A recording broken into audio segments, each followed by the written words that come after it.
बागेश्वर धाम के महंत पंडित धीरेन्द्र शास्त्री के लाखों करोड़ों भक्त हैं, दीवाने हैं और उन्हीं में से एक है शिवरंजनी तिवारी, जो पंडित धीरेन्द्र शास्त्री से शादी करना चाहती है।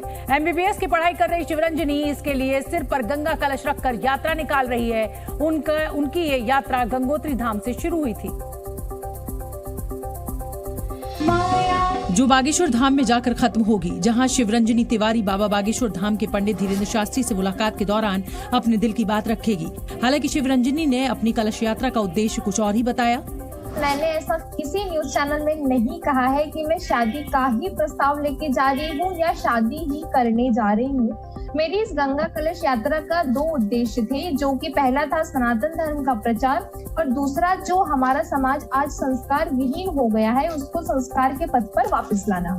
शिवरंजनी ने इस बात का दावा भी किया कि उन्हें कुछ कहने की जरूरत नहीं, क्योंकि उनकी मनोकामना बाबा जानते हैं।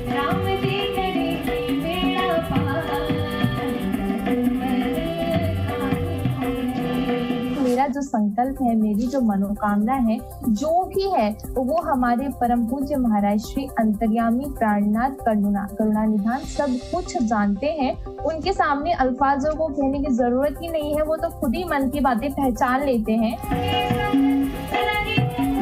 भजन गायक और एमबीबीएस की छात्रा शिवरंजनी तिवारी इस कलश यात्रा के दौरान चित्रकूट पहुंची थी। चित्रकूट के संतोषी अखाड़े में शिवरंजनी ने वहां साधु संतों का आशीर्वाद दिया और उनके साथ बैठकर भजन भी गाए। बताया गया कि इस कलश यात्रा में शिवरंजनी तिवारी के साथ उनके पिता और भाई भी शामिल हैं, जो गंगोत्री में बागेश्वर धाम तक उनकी इस कलश यात्रा में साथ रहेंगे। चित्रकूट में भी शिवरंजनी ने भजन के जरिए भी अपनी दिल की बात रखी।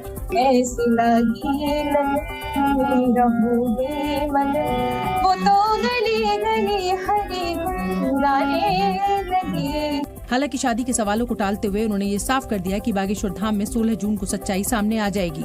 मुझे जो कुछ भी कहना है, जब मेरी 16 जून को अगर बालाजी की कृपा से मेरी अगर मुलाकात हो पाई परम पूज्य महाराज श्री से, तो मैं वहीं से लाइव आऊंगी और सभी लोगों को अपनी मनोकामना संकल्प के बारे में बताऊंगी। लेकिन उसके पहले 16 जून के पहले मैं कुछ नहीं बताने वाली। वहीं चित्रकूट के संतों ने शिवरंजनी को अपना आशीर्वाद दिया। ये सब संयोग भी दैवी होते हैं, अगर भगवान की अभी ऐसी इच्छा है, चित्रकूट के संतों का तो आशीर्वाद है। माना जा रहा है कि 16 जून तक शिवरंजनी बागेश्वर धाम पहुंचेगी और तभी बाबा धीरेन्द्र शास्त्री उनकी मनोकामना के बारे में जानेंगे। इस बीच बागेश्वर धाम के महंत पंडित धीरेन्द्र शास्त्री ने लव जिहाद को रोकने के लिए देश के सभी मंदिरों के पुजारियों से अपील की। धीरेन्द्र शास्त्री ने कहा कि सभी पुजारी सनातन धर्म की शिक्षा दें ताकि लव जिहाद से बेटियों को बचाया जा सके। अपने दिव्य दरबार में धीरेन्द्र शास्त्री ने कहा कि लड़कियां कलावा पहन कर आए लड़कों के बहकावे में फंस जाती हैं, जिससे उन्हें बचाने के लिए मंदिरों के पुजारी हर मंगलवार और शनिवार को उन्हें सनातन की शिक्षा दें।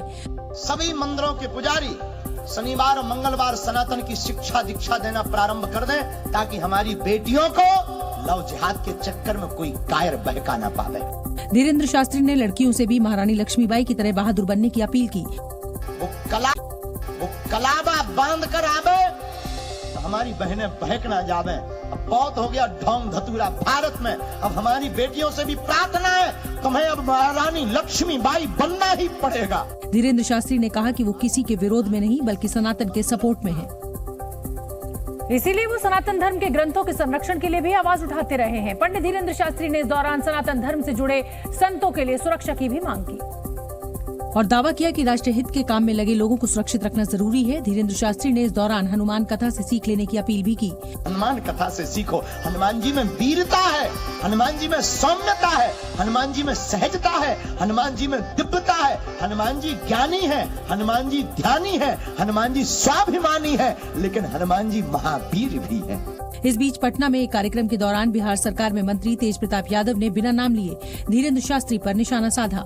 ये इतना बाबा है, लेकिन हम बहुत बड़े बाबा हैं। हम बाबा हैं कि जमीन से लेके अब 50 तक ना बढ़ेंगे। अगर हमारे सामने कोई बाबा अगर खड़ा हो गया तो उसको हम बताएंगे सबक। इससे पहले भी तेज प्रताप ने धीरेन्द्र शास्त्री के पटना दौरे के समय उन पर कई विवादित बयान दिए थे। राष्ट्रपति द्रौपदी मुर्मू दक्षिण अमेरिकी देश सूरीनाम के दौरे पर हैं। इस दौरान राष्ट्रपति द्रौपदी मुर्मू को सूरीनाम के सर्वोच्च नागरिक पुरस्कार से सम्मानित किया गया। पीएम मोदी ने ट्वीट कर राष्ट्रपति को बधाई दी और इस सम्मान को दोनों देशों के बीच दोस्ती का मजबूत प्रतीक बताया। दिल्ली के मुख्यमंत्री अरविंद केजरीवाल केंद्र सरकार के अध्यादेश के खिलाफ लगातार समर्थन जुटा रहे हैं। इसी सिलसिले में मुख्यमंत्री केजरीवाल कल लखनऊ जाएंगे और समाजवादी पार्टी अध्यक्ष अखिलेश यादव से मुलाकात करेंगे।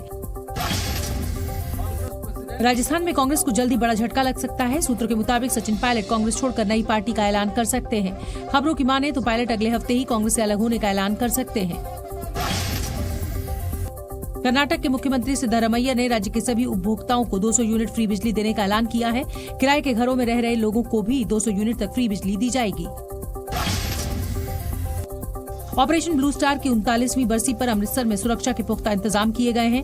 स्वर्ण मंदिर के पास पंजाब पुलिस के साथ साथ पैरामिलिट्री फोर्स भी तैनात की गई है।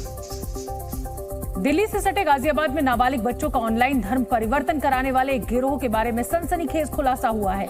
पुलिस के मुताबिक इस गिरोह को सदस्य बच्चों को ऑनलाइन गेमिंग के जाल में फंसाते थे और जब बच्चे उनके ऑनलाइन जाल में पूरी तरह उलझ जाते हैं तो गिरोह के सदस्य बहला फुसलाकर उनका धर्म परिवर्तन करवाते थे। गाजियाबाद के कविनगर इलाके में 30 मई को बहला फुसलाकर धर्म परिवर्तन करवाने का मामला आया था, जिसमें 2 आरोपियों के खिलाफ शिकायत दर्ज करवाई गई थी। पुलिस की साइबर टीम ने जब आरोपियों की पड़ताल की तो शाहनवाज मकसूद खान का नाम सामने आया, जो ठाणे का रहने वाला है और धर्मांतरण करवाने वाले गिरोह का मास्टरमाइंड बताया जा रहा है। आरोपी शाहनवाज की गिरफ्तारी के लिए गाजियाबाद पुलिस मुंबई पहुंच गई। इसके अलावा अब्दुल रहमान नाम के एक मौलवी का नाम भी सामने आया, जो बलिया का रहने वाला है, लेकिन कई साल से वो गाजियाबाद में रह रहा है और गाजियाबाद की संजय नगर जामा मस्जिद कमेटी का सदस्य भी है। पुलिस को जानकारी मिली कि एक जैन लड़के और 2 हिंदू लड़कों के धर्मांतरण में इसी मौलाना का हाथ था। ऑनलाइन धर्मांतरण के गेम का पर्दाफाश होने के बाद पुलिस आरोपी अब्दुल रहमान को गिरफ्तार कर चुकी है। इस बीच गाजियाबाद के रहने वाले एक और नाबालिग बच्चे के परिवार ने आरोप लगाया है कि उनके बच्चे को 5 वक्त का नमाजी बना दिया गया। घर वालों का कहना है कि उनका लड़का जिम जाने के बहाने मस्जिद में जाकर 5 वक्त की नमाज पढ़ता था। ऑनलाइन गेमिंग की आड़ लेकर जिन लड़कों का धर्मांतरण करवाया गया, उनमें गाजियाबाद, फरीदाबाद से लेकर चंडीगढ़ तक के हिंदू लड़के शामिल हैं। इससे जुड़े इलेक्ट्रॉनिक सबूत, एफिडेविट और दस्तावेज गाजियाबाद पुलिस के हाथ लगे हैं। अब तक की जांच में सामने आया है कि धर्मांतरण के लिए पहले नाबालिग बच्चों को फोर्टनाइट गेमिंग ऐप के जरिए एक प्लेटफॉर्म पर लाया जाता है, जहां मुस्लिम लड़के कुछ हिंदू लड़कों की आईडी बनाकर उनसे बात करते थे। यहाँ गेम जीतने के लिए बच्चों को आयतें पढ़वाई जाती थी।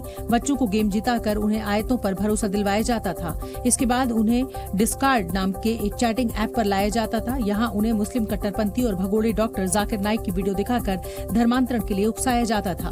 भारत में जाकिर नाइक पर बैन है, जिसके बाद उसने मलेशिया में शरण ले रखी है। जब ये बच्चे धर्मांतरण के लिए राजी हो जाते थे तो उन्हें डॉक्टर तारिक जमील की वीडियो दिखाकर कट्टर इस्लाम अपनाने के लिए प्रेरित किया जाता था। नाबालिग बच्चों के ऑनलाइन धर्मांतरण करवाने वाले इस गिरोह के तार सिर्फ देश तक ही सीमित नहीं है, बल्कि मामले में विदेशी फंडिंग का भी शक है। पुलिस की जांच में सामने आया है कि इस गिरोह के तार पाकिस्तान तक फैले हैं। पुलिस के मुताबिक पाकिस्तान से चलने वाला यूथ क्लब नाम का यूट्यूब चैनल इन बच्चों को दिखाया जाता था। एक पीड़ित ने बताया कि यूथ क्लब नाम का एक यूट्यूब चैनल है जिसको देखा करते थे, जो पाकिस्तान बेस्ड यूट्यूब चैनल है। और साथ ही साथ एक ने बताया है कि इसमें कुछ ईसाई भी थे जिन्होंने इस्लाम कबूल कर लिया था। धर्मांतरण मामले की शिकायत पर संज्ञान लेते हुए यूपी के अल्पसंख्यक विभाग ने डीजीपी से 12 जून तक रिपोर्ट मांगी है। इस प्रकार के जबरिया धर्मांतरण या अल्पसंख्यक उत्पीड़न की कार्रवाई पे आयोग अत्यंत ही गंभीर है।